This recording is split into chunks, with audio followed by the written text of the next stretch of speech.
Hello and welcome to Crick Insights. इस वक्त पर बुच्ची बाबू इनविटेशनल टूर्नामेंट खेला जा रहा है। ये टूर्नामेंट होता क्या है, बेसिकली तमिलनाडु क्रिकेट एसोसिएशन जो है वो इनवाइट करती है स्टेट क्रिकेट एसोसिएशंस की टीमों को इस टूर्नामेंट में खेलने के लिए। इस साल 16 टीमें खेल रही हैं जिनको 4 ग्रुप में डिवाइड किया गया है, जहां पर Tamil Nadu cricket association, president 11, Chhattisgarh, Maharashtra, Himachal, ये ग्रुप ए की टीमें हैं। उसके बाद ग्रुप बी में जम्मू कश्मीर, बड़ौदा, इंडियन रेलवेज और उड़ीसा की टीम है।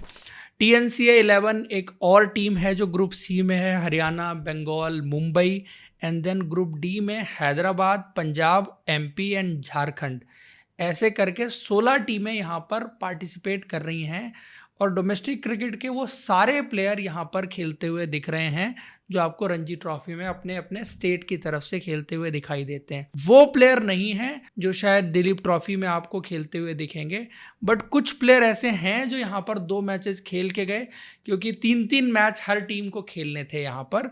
तो कुछ टीमों के 2 मैच हुए हैं, बाकी तीसरा मैच अभी इस राउंड में चल रहा है। इस राउंड में जो प्रदर्शन रहा है प्लेयर्स का, वो कुछ टॉप की परफॉर्मेंसेज निकल करके आई हैं, जिसमें से उमरान मलिक, एक तो बहुत लंबे टाइम के बाद उनकी मैदान पर वापसी हुई है और वापसी बहुत अच्छी हुई है, क्योंकि जब से आप देखिए वो बाहर गए थे इंडियन टीम से, उसके बाद इंजरीज उनको कई बार हुई और डिफरेंट तरह की इंजरीज हुई।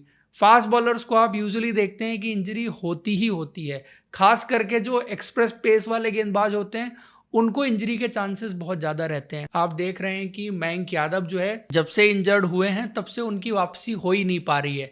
आके एक मैच खेलते हैं, 2-4 ओवर गेंदबाजी करते हैं, फिर से इंजर्ड हो जाते हैं। अभी वो DPL भी नहीं खेल रहे हैं।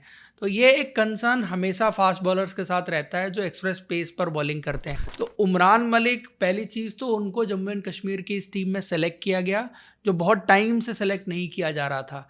उनको रणजी ट्रॉफी में सेकेंड लास्ट सीजन में सेलेक्ट किया गया था, उसके बाद उनको रणजी ट्रॉफी की टीम में भी सेलेक्ट नहीं किया गया। IPL भी वो इंजरी की वजह से पूरा का पूरा मिस कर गए। KKR ने उनको पिक जरूर किया था बट खेल नहीं पाए। फाइनली उनको इस टीम में पिक किया गया, पहला मैच खिलाया नहीं गया, लेकिन जब मैदान पर उतारा गया और उनको गेंदबाजी करते हुए देखा गया, तो उसको देख करके हर इंडियन क्रिकेट फैन जो है वो बहुत एक्साइटेड भी है और उन्होंने अपनी परफॉर्मेंस से इम्प्रेस भी किया है। पहली चीज़ आप देखेंगे कि वो लय उनकी गेंदबाजी में नज़र आ रही है। फास्ट बॉलर का क्या है कि जब अच्छी लय में होता है और उसका रनअप बता देता है आपको कि ये गेंदबाज अच्छी लय में है, अच्छा दौड़ रहा है, कहते हैं ना फास्ट बॉलर रनिंग इन।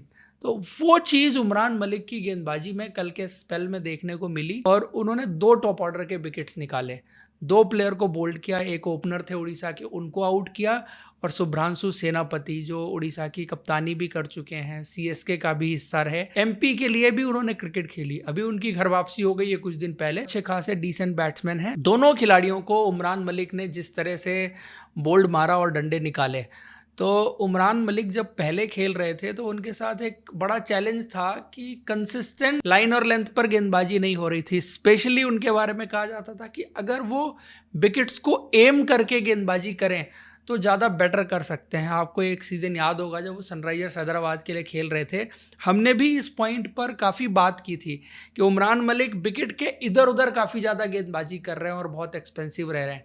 शायद वो जैसे एक स्पेल उन्होंने गुजरात टाइटंस के खिलाफ डाला था जहाँ पर 5 विकेट उन्होंने निकाले थे, याद होगा आपको, शुभमन गिल के डंडे निकाले थे और बहुत सारे बड़े बड़े प्लेयर थे जिनको सीधा स्टंप निकाले थे।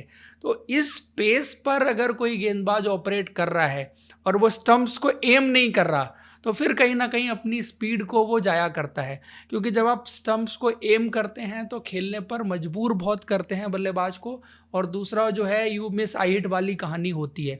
तो उमरान मलिक को जो ये 3 विकेट मिले हैं, क्योंकि दूसरी पारी में भी उन्होंने 1 विकेट ले लिया है, वो एड ऑन हो गया यहाँ पर। उसमें ज़्यादा इंपॉर्टेंट ये है कि उमरान मलिक उस तरह के रिदम में, उस तरह की लय में, उस तरह के फॉलो थ्रू के साथ, उस तरह के रनअप के साथ गेंदबाजी करते हुए दोबारा दिख रहे हैं जैसे वो कुछ साल पहले आपको IPL में दिखे थे। तो ये बहुत अच्छा साइन है इंडियन क्रिकेट के लिए, क्योंकि उनके जैसे गेंदबाज की वापसी का इंतजार बहुत लंबे टाइम से किया जा रहा था। तो एक तो उनकी परफॉर्मेंस जो है वो बहुत नोटिसेबल रही है। उसके बाद जो है वो सरफराज खान। अब सरफराज खान के बारे में मैं यही कहूँगा कि एक प्लेयर जो परफॉर्मेंस कर सकता है, जो उसके हाथ में है, वो सब कुछ सरफराज खान कर रहे हैं। उनकी फिटनेस को लेकर के सवाल उठा तो उन्होंने वेट कम करके दिखा दिया। यार इस तरह से चेंज होते हुए मैंने किसी प्लेयर को नहीं देखा कि इतना ज़्यादा जो है वो वेट उसने लूज़ करके दिखा दिया। फिर उसके बाद परफॉर्मेंस भी मैटर करती है। जैसे इंजमामुल हक के साथ एक बार हुआ था, उन्होंने अपना वेट बहुत ज़्यादा कम किया था, बट अगली सीरीज़ में आके जब वो खेले तो उनके रन ही नहीं बने थे। जितना किलो उन्होंने वेट कम किया था उतने रन भी वो उस सीरीज में नहीं बना पाए थे। बट सरफराज खान ने कम से कम 20 किलो वेट कम किया है, 285 रन बना चुके हैं, 2 सेंचुरी इस बुच्ची बाबू टूर्नामेंट में लगा चुके हैं। उससे पहले मुंबई में जो एक लोकल लीग होती है वहाँ पर भी खेले, वहाँ पर भी 100 बनाया। अब वो दिलीप ट्रॉफी में खेलेंगे और दिलीप ट्रॉफी में अगर वो परफॉर्म करते हैं तो मुझे लगता है कि उनको नहीं रोका जाना चाहिए। एक क्या होता है ना, प्लेयर्स के बारे में परसेप्शन बना दिया जाता है। देखो कुछ चीज़ें जब आप सामने देखते हैं तभी आपको पता चलती हैं कि यार उस लेवल पर वो प्लेयर कैसा कर पाएगा, परफॉर्मेंस दे पाएगा या नहीं दे पाएगा। अब सरफराज के बारे में एक परसेप्शन पहले से बना हुआ है कि ये फास्ट बॉलिंग को बेटर नहीं खेल सकता, ओवरसीज़ नहीं खेल सकता, स्पिनर्स को अच्छा खेलते हैं, इंडियन कंडीशंस में अच्छा खेलते हैं। जबकि सच्चाई यह है कि सरफराज खान की जो डबल सेंचुरीज़ लगी हैं या बहुत सारी जो बड़ी सेंचुरीज़ वाली पारियां हैं, डैडी हंड्रेड्स हैं, वो ज़्यादातर उस सिचुएशन में आई हैं कि ऊपर से फास्ट बॉलर्स ने 2-3 विकेट निकाल दिए, उसके बाद सरफराज खान बैटिंग करने के लिए आते हैं, उन्होंने टीम को रेस्क्यू किया, फिर बड़ी पारी खेली और अपनी टीम के लिए एक अच्छा स्कोर बना के दिखाया। वही चीज़ आपने इंग्लैंड में भी देखी ना कि उन्होंने प्रैक्टिस गेम में 92 रन, जो स्पेशली पार्टनरशिप हुई थी उनकी करुण नायर के साथ, डिफ़िकल्ट चैलेंजिंग कंडीशंस थी, इंडिया के 3 विकेट जल्दी गिर गए थे, तब आए थे बल्लेबाजी करने के लिए और उन्होंने वहाँ पर करके दिखाया। फिर इंट्रा स्क्वाड गेम में 100 लगा दिया। भाई आपके जितने भी वर्ल्ड क्लास गेंदबाज हैं उन सब की धुनाई करी है, इंग्लैंड की कंडीशंस में करी हैं, बट सरफराज खान ने ही 100 बनाया था, बाकी और किसी ने इतना इंप्रेसिव बल्लेबाजी नहीं की थी जो इंडिया का इंट्रा स्क्वाड गेम इंग्लैंड में हुआ था। तो कहीं ना कहीं मुझे लगता है कि अब अगर उनको नहीं सेलेक्ट किया जाता तो ये बिल्कुल वैसे ही है जैसे श्रेयस अय्यर को इस वक्त पर T20 के फॉर्मेट में या टेस्ट के फॉर्मेट में नहीं सेलेक्ट किया जा रहा है। ऐसा मैं इसलिए कह रहा हूँ क्योंकि श्रेयस अय्यर आप देखिए, जो इम्प्रूवमेंट उनसे डिमांड की गई थी वो इम्प्रूवमेंट करके दिखाई है उन्होंने। शॉर्ट बॉल की प्रॉब्लम, आज कोई बात करता है श्रेयस अय्यर की शॉर्ट बॉल की प्रॉब्लम? जिस कंसिस्टेंसी से उन्होंने रन बनाए हैं, जिस तरह से उन्होंने अपनी लीडरशिप स्किल प्रूव की है, सब कुछ श्रेयस अय्यर ने वो करके दिखा दिया जो उनसे पिछले 1-1.5-2 साल में मांगा गया। सिमिलर काम जो है वो सरफराज खान यहाँ पर करते हुए दिखाई दे रहे हैं, इसलिए इनकी परफॉर्मेंस भी जो है वो बहुत इंपॉर्टेंट है। उसके बाद जो तीसरा प्लेयर है वो है उदय सहारन, यंग इंडियन प्लेयर, अंडर 19 2 साल पहले खेला था और वहाँ पर जो टेम्परामेंट इसने दिखाया था ना, वो उसी वक्त एक अंदाज़ा हो गया था।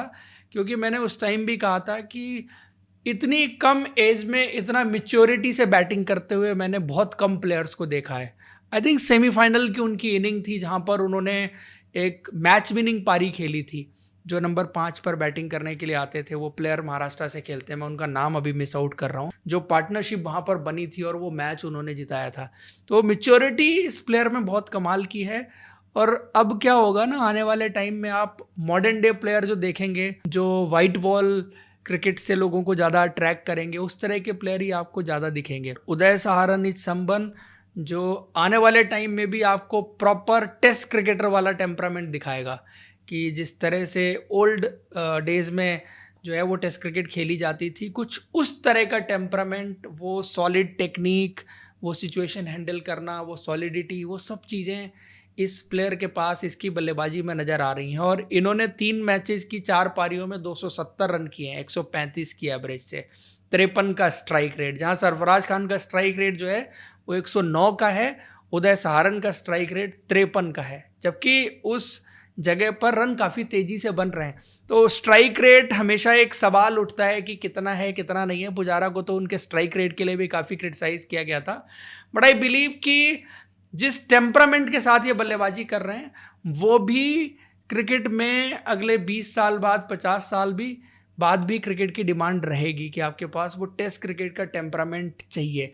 आपके 11 प्लेयर T20 के टेम्परामेंट से टेस्ट क्रिकेट नहीं खेल सकते। आपको कुछ प्लेयर इस तरह के भी चाहिए रहेंगे, जिस तरह से उदय सहारन, चेतेश्वर पुजारा, इस तरह के प्लेयर बल्लेबाजी करते हैं। उसके बाद एक left arm spinner Jammu and Kashmir से और निकल करके आए हैं, जिन्होंने विकेटों की झड़ी लगाई है।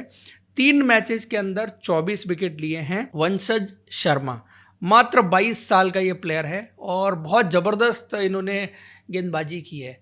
और इतने सारे प्लेयर खेल रहे हैं, हर कोई विकेट ले रहा है, परफॉर्म कर रहा है, बट ये स्टैंड आउट परफॉर्मर है कि इनके नंबर ऑफ विकेट और बाकियों के नंबर ऑफ विकेट में बहुत बड़ा अंतर आपको दिखेगा। इवन ये जम्मू कश्मीर के लिए इस सीज़न 2 रणजी ट्रॉफी के गेम भी खेले थे, वहाँ पर 2 मैचेस में 10 विकेट इन्होंने लिए थे। चूँकि जम्मू कश्मीर के लिए आबिद मुश्ताक जो लेफ्ट आर्म स्पिनर हैं बहुत टाइम से खेल रहे हैं, उनकी भी परफॉर्मेंस अच्छी हो रही है, वो भी विकेट निकाल रहे हैं प्लस बल्ले से भी रन बना रहे हैं, क्योंकि वो एज ए ऑलराउंडर काउंट होते हैं, तो उनकी परफॉर्मेंस भी अच्छी हो रही है। बट एक यंग लड़का आ गया है जो आबिद मुश्ताक को पुश कर रहा है और अच्छी लेफ्ट आर्म स्पिन गेंदबाजी कर रहा है। इंडियन क्रिकेट में इस वक्त पर लेफ्ट आर्म स्पिन के ऑप्शन बहुत हैं, बट स्टिल कोई ऐसा प्लेयर आ रहा है जो स्टैंड आउट हो रहा है, तो उसका डिस्कशन तो बनता ही बनता है। और उसके बाद जो 5वें प्लेयर हैं वो हैं तुषार रहेजा। वैसे तो इनका नाम ज़्यादा बना TNPL से, और आई थिंक पिछले 2 या 3 TNPL के सीजन इनके लिए बहुत अच्छे गए हैं। नेचुरली टैलेंटेड लेफ्ट हैंडर हैं, बहुत क्लास बैटिंग करते हैं, चाहे छक्के लगाना हो, चाहे ग्राउंडेड शॉट्स लगाना हो, सब कुछ इनके पास है। और ये जो मॉडर्न डे क्रिकेटर्स हैं जो 3 फॉर्मेट खेल सकते हैं, उस तरह की काबिलियत ये दिखा रहे हैं।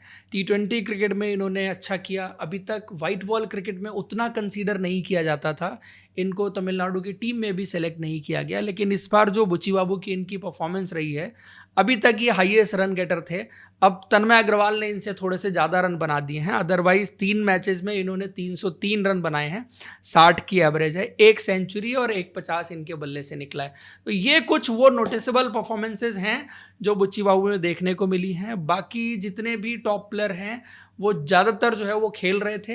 अब 2 मैच खेलने के बाद कुछ प्लेयर 3rd राउंड के मैचेस नहीं खेल रहे हैं, क्योंकि दिलीप ट्रॉफी स्टार्ट हो रही है और वो दिलीप ट्रॉफी में उनको पार्टिसिपेट करना है। तो जिन प्लेयर्स को दिलीप ट्रॉफी खेलनी थी वो भी खेल रहे थे, लाइक सरफराज खान थे, मुकेश कुमार थे, इस तरह के प्लेयर्स जो थे, ऋतुराज गायकवाड़ हों, ये सब जो है बुच्ची बाबू में पार्टिसिपेट कर रहे थे। और ऋतुराज गायकवाड़ के बल्ले से भी 1 सेंचुरी यहाँ पर देखने को मिली। तो ये था एनालिसिस बुच्ची बाबू में जो टॉप परफॉर्मेंसेज रही हैं इंडियन क्रिकेट के पॉइंट ऑफ व्यू से, नोटिसेबल परफॉर्मेंसेज थी, हमने डिस्कस की। आपको वीडियो और इन्फॉर्मेशन अच्छा लगा है तो लाइक और चैनल को सब्सक्राइब जरूर करें। Thank you, see you in next video.